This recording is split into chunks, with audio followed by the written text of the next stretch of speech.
Jamaica must face international law. Mandela Treaty states that no more than one inmate must not in a cell. Jamaica signed that treaty, the Mandela Treaty. After Mandela came from prison, they came up with that treaty, and Jamaica signed that treaty. Jamaica is known for its beautiful beaches, cuisine, lovely landscapes, and is a magnet to tourism. However, there is another side to this magnificent island in the sun, which is the hidden truth of its penal system. I remember when I was first in Jamaica prison, and I was allocated in Roman Block, Gibraltar. I used to always go over the ship. So it's in Spanish Town prison. I used to always go over the ship. I was called Newhall. That was a big, dark building, very old, outdated, you know. The walls on Gibraltar and then in Newhall were disgusting. Most worse, the grill doors, they're old and rusty, and these old rusty, browny, reddish doors. If you rub them too much, some of them is just, you can feel the rust. And when you look at this, the whole structure, the chinks, the smell of the walls literally carry a scent, like a dead, death scent. They smell. All right, the walls, my God almighty, it's just all dug out, everything, cockroaches, insects crawling out of walls, holes all over the walls, cake soap, all dug, all remember the cake soap business? So they got like cake soap all around the walls, stuck around the wall. It stinks, it's so unhygienic. You want to touch the wall, you feel like you're going to catch a disease or something. In the prison, the walls have a foul scent, not all of them, but some of the walls have a foul scent. It's these things that, people get used to it, so it becomes the norm. But these are the things, these experiences shouldn't become the norm. That you have to get used to a foul scent and to dirty walls and, walls with cracks in it, have chinks in them inside your walls, and, these little chinks are blood, like they call them chinks in Jamaica. These little insects, they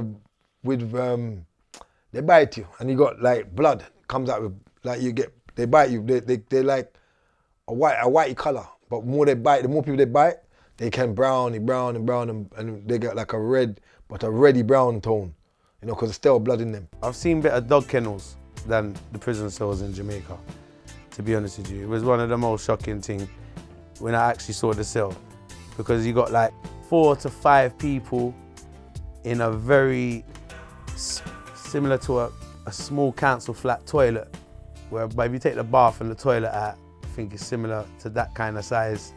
And you got 4 or 5 people in there, no toilet, no water, no light. And even when you got 4 or 5 human beings, up to 4 or 5, like 2 in a hammock and 3 on the floor. I was in the cell with 1 in a hammock and 3 on the floor. So it was 4 in my cell. And if you check the cell, you wouldn't even say it's suitable for 1 dog. So for inmates that are housed in a very small cell, probably 3 or 4 people in 1 cell, that tells you already there really isn't very much space. So there's absolutely no privacy.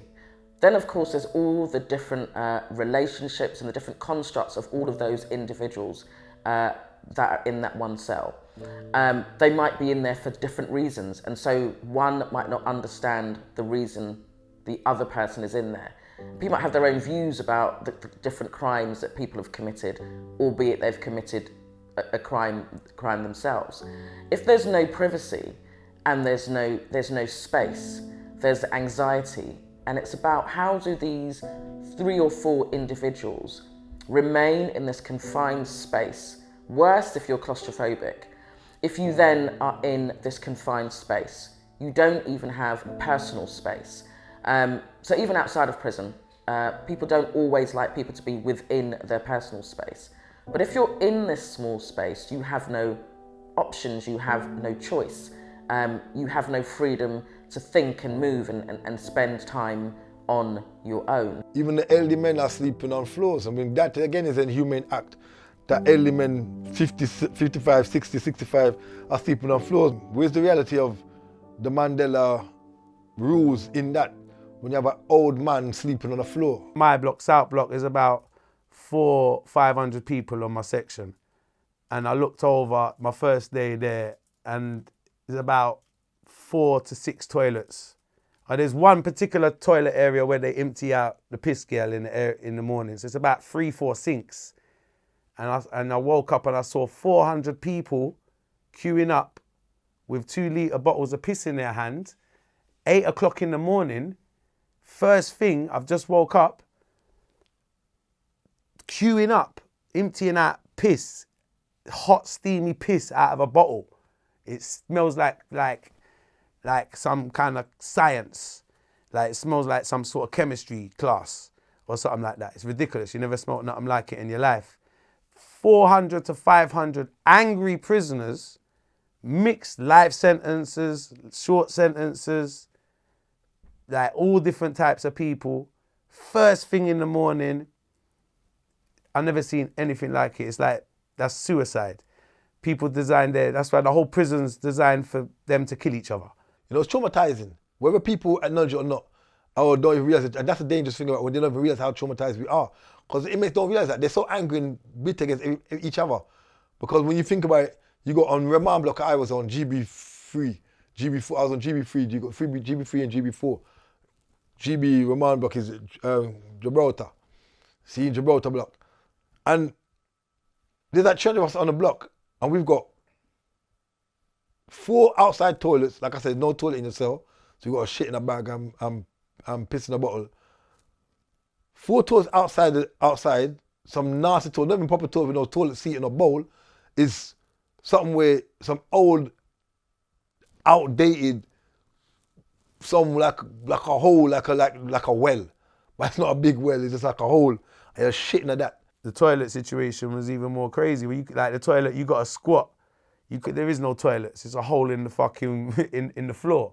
Having 4 toilets for a block in a prison is inhumane. You've mentioned that there aren't any toilet facilities in the cell, and if there are only 4 for a particular wing, then again, this sounds like inhumane practice. And let's be frank, these are the kind of raw basics for human existence. And if people are then fighting over the facilities because they're so limited, then it would be hard to not conclude that that would not be deliberate to some degree. Because, I mean, how would someone in a position of power equate that would be acceptable? But I would imagine that, you know, so someone in those kind of conditions, I mean, traumatized doesn't really do it. You've become dehumanized. And that's a recipe for a whole raft of psychological, you know, serious psychological problems. How does one find their humanity in a place that's inhumane? Whichever person in Jamaican government that deals with prison nutrition really step up their role, really take their role serious, and understand that the whole thing about person going to prison isn't just about punishing them, but it's about rewiring the mind of that individual, that they can come out from prison to become law-abiding and upright citizen. And if you're not thinking about the importance of nutrition in that, then you've actually forgot a key aspect of the whole rehabilitation process. The food situation was atrocious. It was absolutely atrocious. It was like, I didn't actually eat the food, so I lost so much weight in the prison. So I ended up we just cooked little food in our cell and that, because it was that bad, because it was a choice between risking eating the food and then getting diarrhea. The people who are preparing this food are doing it without any form of consideration of love or any form of desire to sweeten the palate of the individual that's eating it, which can, you know, have a positive effect on them. The food is so poorly prepared. It's unbelievable, you know? The food's not right. You wouldn't feed the food to your dog, to be honest with you. I've never seen nothing like it. In terms of the food and what you describe as the food available to prisoners in Jamaican prisons, well, food is fuel. So if people aren't having the basic essentials for nutrition in their diet, then you've got a whole organism, the person, that is being compromised. So they won't have the nutrients for their own wellness, for their own well-being, which impacts upon all aspects of themselves: brain functioning, heart, liver, general well-being. And that's the next thing that's crazy in prison. You know, you have, even the junkers them fly around because the amount of food that's around, like waste food that's just in the prison grounds, you know, around certain blocks and even amongst the kitchen. And if you look at the amount of waste food outside the kitchen, insects, rats running around, I mean, the whole situation is unhygienic. It's not healthy for people to be eating food that's in an environment of such filth, you know, filth and dirt. It's just dirty. My experience of any kind of prison work has only been in the UK.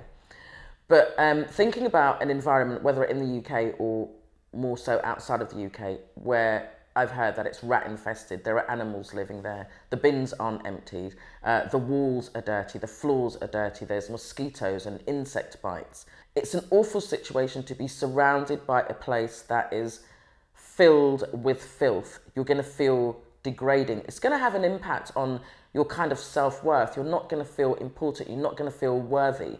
You're going to feel disgusting. You're going to feel ill-treated. And you're going to be sharing a space with what people would refer to as vermin. That's going to have a major impact on them if they're faced with a situation where their surroundings are so degrading. If that's a place you've got to eat, that's a place you've got to sleep, that's a place you've got to relax, and you're amongst vermin, dirt and unhygienic environments, it's definitely going to have an impact on you. And then you wonder why you got frustrated prisoners and people that are so frustrated in there, you know, and things like that. I mean, you have to live with these circumstances every day. It can make a frustrated person even more frustrated. You know what I mean? These simple little things that a human should be able to do, like go to the toilet, have a shower. You know, like obviously we're not in a 5-star hotel here, it's prison, but still, can we eat out of a plate? Can we go to the toilet normally? No. So it's like, you're no longer a human being in there. All your kind of human rights get taken away. What's up? We back again. Check out another documentary, a film by my brother, Stephen Graham, here on Tubi. Easy to get. Check it out in the Tubi app. Just one click. Yes, indeed. Stephen Graham. Great film. Check it out.